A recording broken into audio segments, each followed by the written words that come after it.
So we had the whole fear and we had the trust this weekend. It's been a lot about trust. It's about relationships. And what I'm going to do and what I'm going to share with you right now, for some of you guys, it's going to be a breakthrough. For other you guys, you live it. You embody this already. You're already doing this unconsciously competent. But for the others, this is going to be something new. And when you get this, it will affect the performance of your team and the quality of performance you're going to get day in, day out. Because if you can get your players into that zone, into executing your game plan more often, then you're going to find a greater level of success. So fear and trust are different opposing energies. And like I mentioned, fear is at the lower energy levels of consciousness awareness. Trust is up at the higher levels of consciousness and awareness, so at the higher energy levels. One of the things that, if you really have to explain it a little bit further, if you imagine an energetic teeter-totter, fear on one side, trust on the other. When fear goes up, trust goes down. When trust goes up, fear goes down.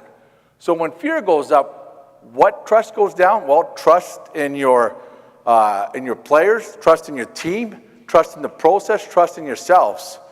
A lot of you guys as coaches understand too is that you're more likely intuitively to play players that you trust.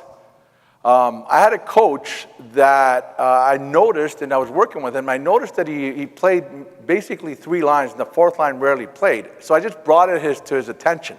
And awareness is really key to really making some changes. And he said, well, Walt, the reason why I don't play him is I don't trust him. And the reason why you don't trust him is because we have an industry that's all about wins and losses. It's about the outcome performance. So what happens is that because of his trust, or lack of trust, or fear, he wasn't playing his 4th line. By the end of the season, he acquired a player that he really trusted, that he was able to put on the 4th line. The 4th line started producing, and by the end of the season, by playing those 4th liners, he was able to win a regular season division championship. And all that happened is that he became aware, he made the shift. And he made the difference. So although fear and trust are both influenced by external factors, it is a choice. We actually choose to focus.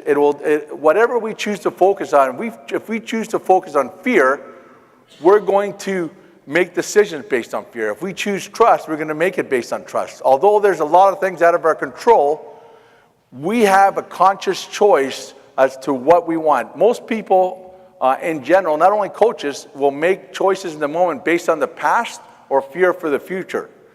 Being able to make conscious choices of what's happening right now and knowing that you have that power will increase the quality of your performance, not only in yourself, but in your players.